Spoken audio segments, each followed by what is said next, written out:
Hey guys, welcome again to my channel. My name is Afolake and this is Flookiesden. On today's vlog, I'll be talking about finding a place to live in a new country.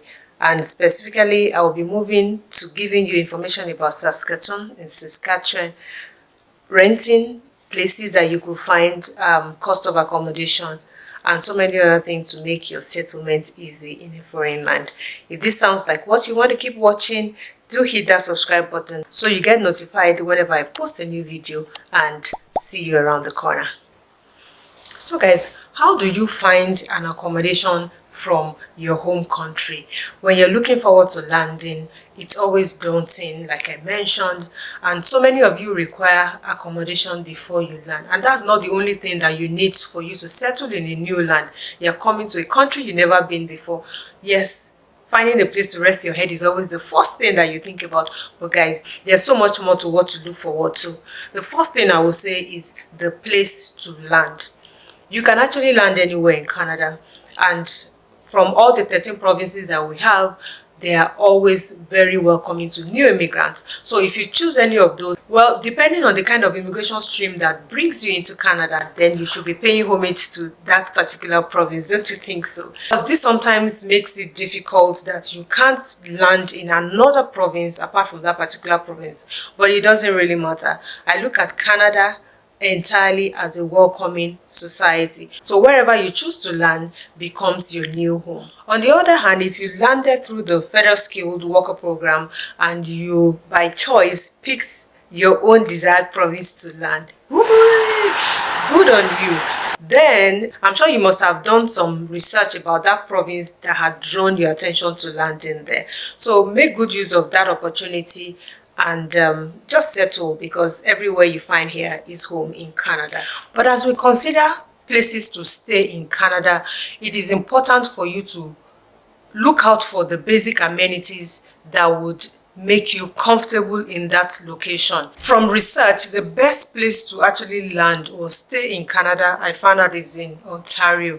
And because of the opportunities that are there, I look at Ontario, comparing it to my own country where I'm coming from, because it's a busy place. I look at it vis-a-vis like a Lagos life, and it's a busy place. And those of us that have lived our busy lives in Lagos look forward to a smaller place. Honestly, we just want to put that business or that hustle and bustle of a big city behind us.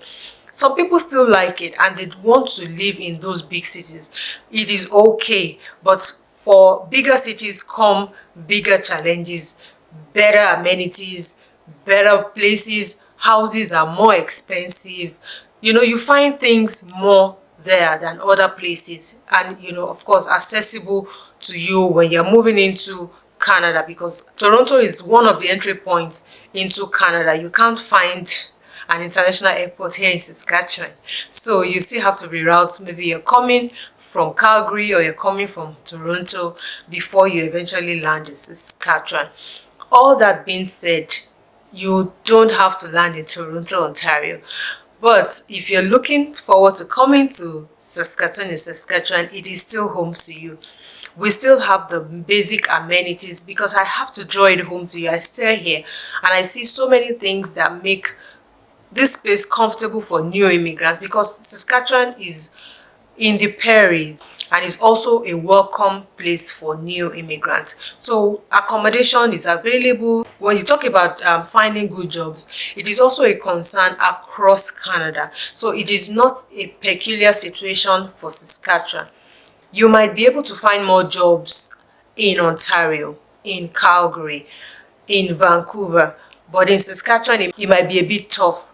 But so many jobs, thanks to COVID, has become remote or hybrid, and you can't find jobs from Ontario or those other bigger cities while you live in Saskatchewan. Now, if you're coming as an international student or wanting to study here in Saskatchewan University or Polytechnic, it's a best option for you to stay in the school facility, University of Saskatchewan, and other facilities that are available for students to live in. By this, you've already saved yourself a lot of money from renting an accommodation outside the school facility.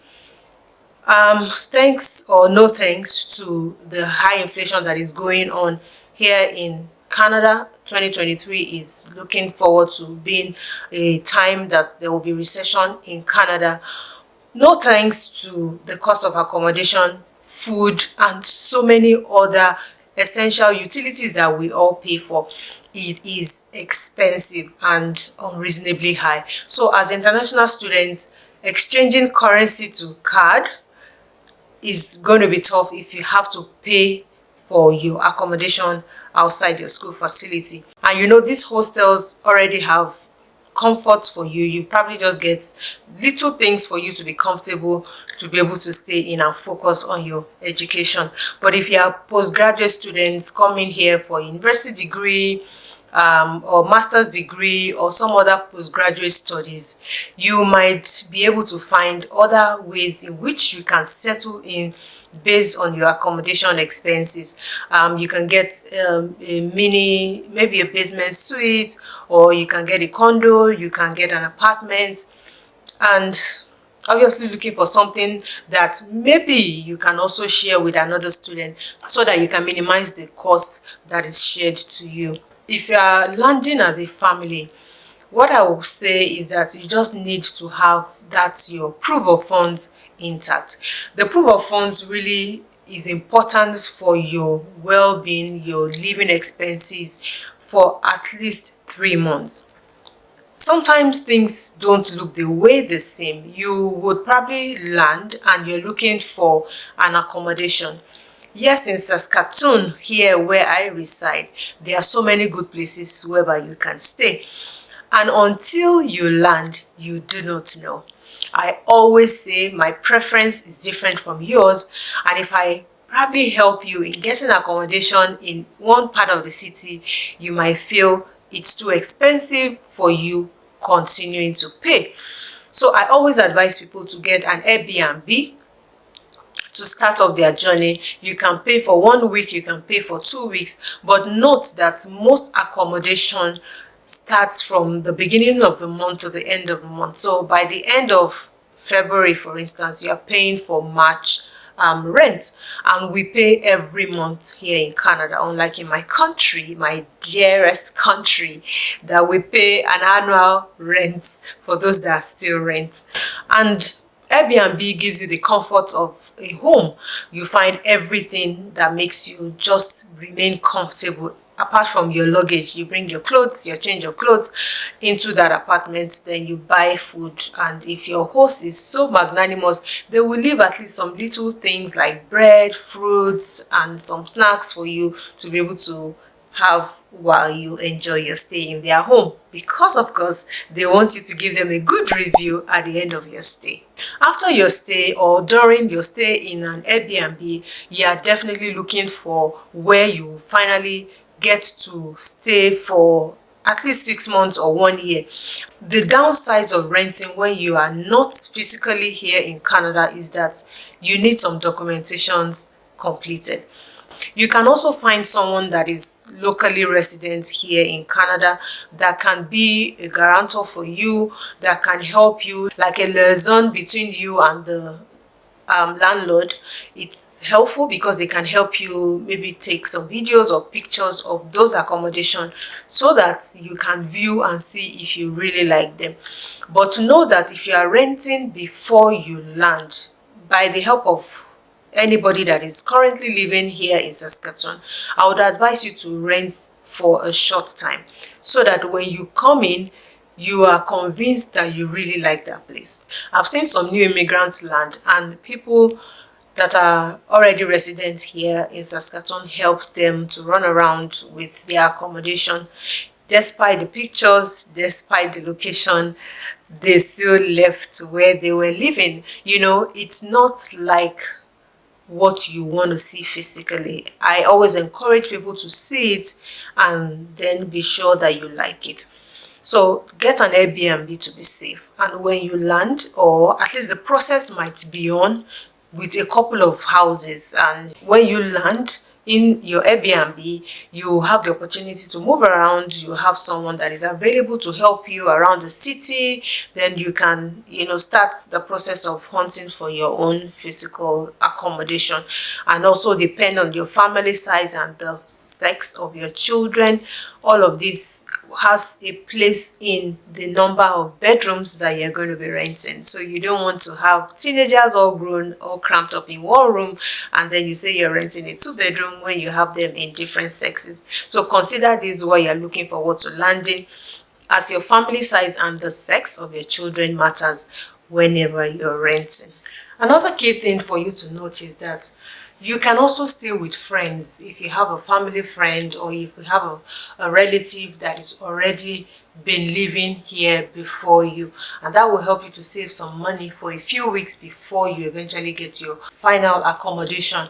Don't forget that when you're paying for this accommodation, there's always a security deposit of 1 month of the rent. So you're paying 2 months, for a 1 month rent, and that's like a security deposit, and be refunded back to you if nothing is broken or missing in the building that you rented.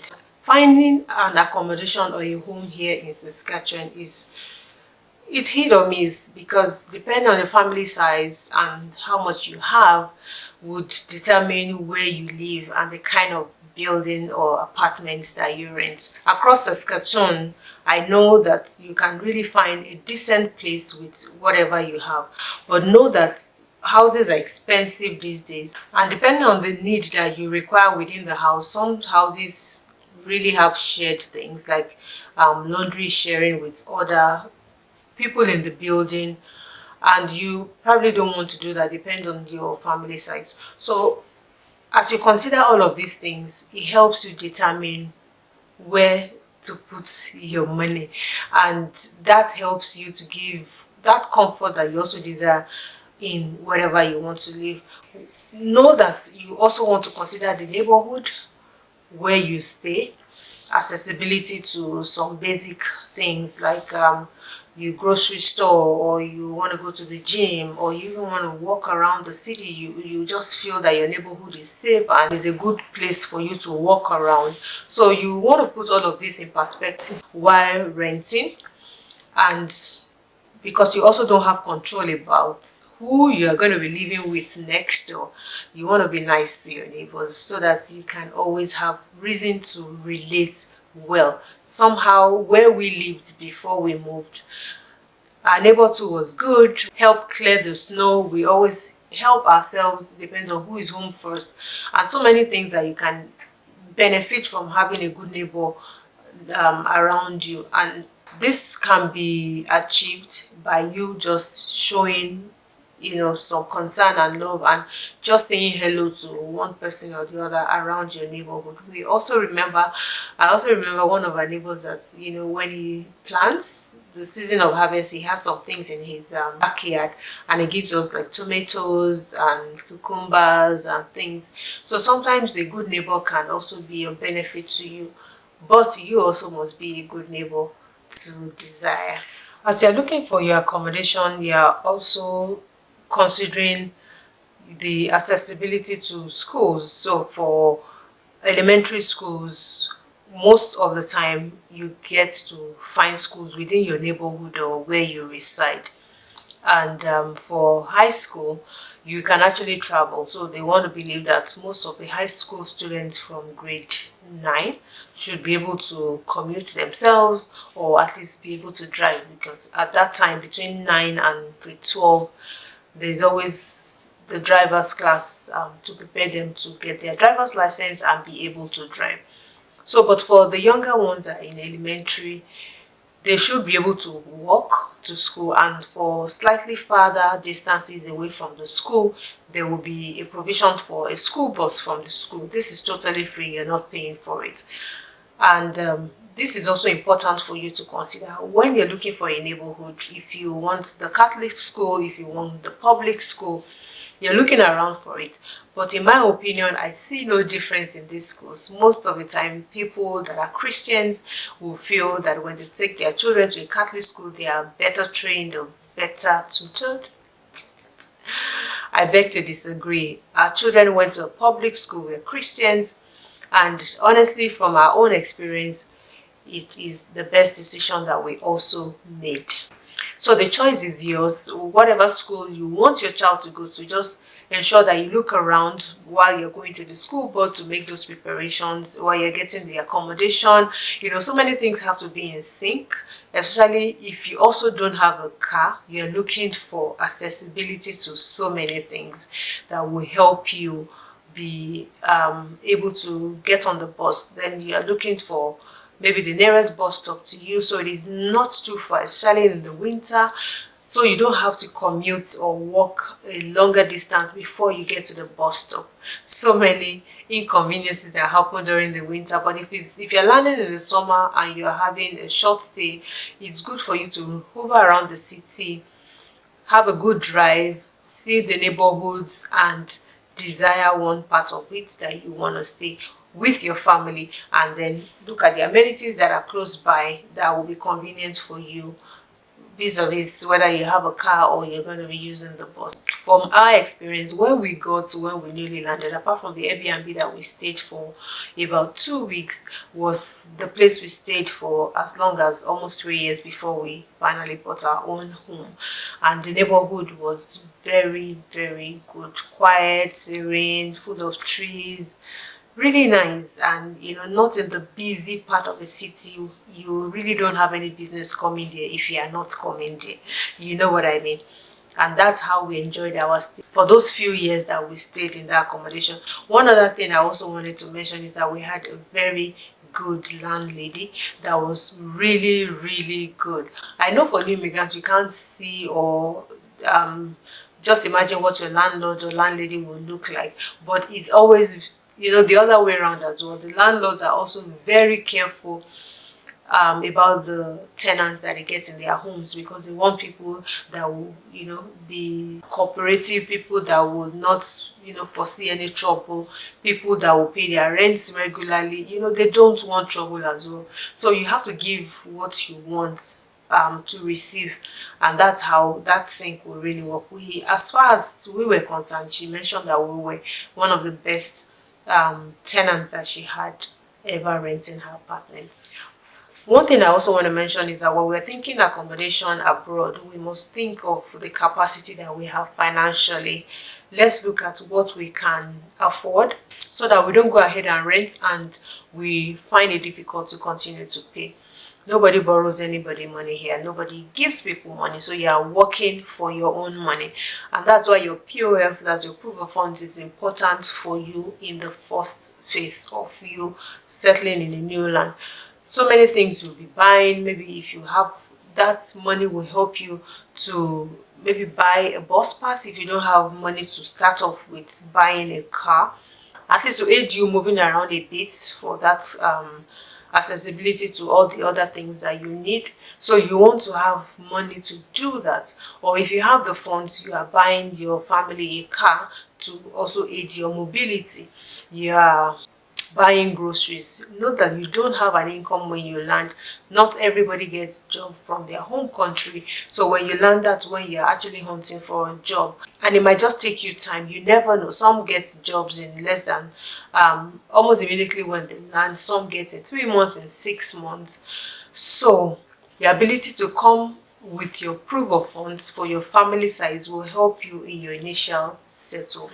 If you have any questions or comments based on how to find a place in a foreign land, especially in the city where I am, feel free to leave a comment in the comment section and I'll be responding to you accordingly. Do share this with as many that you feel will be helpful to them, and thank you so much for watching. See you in my next vlog.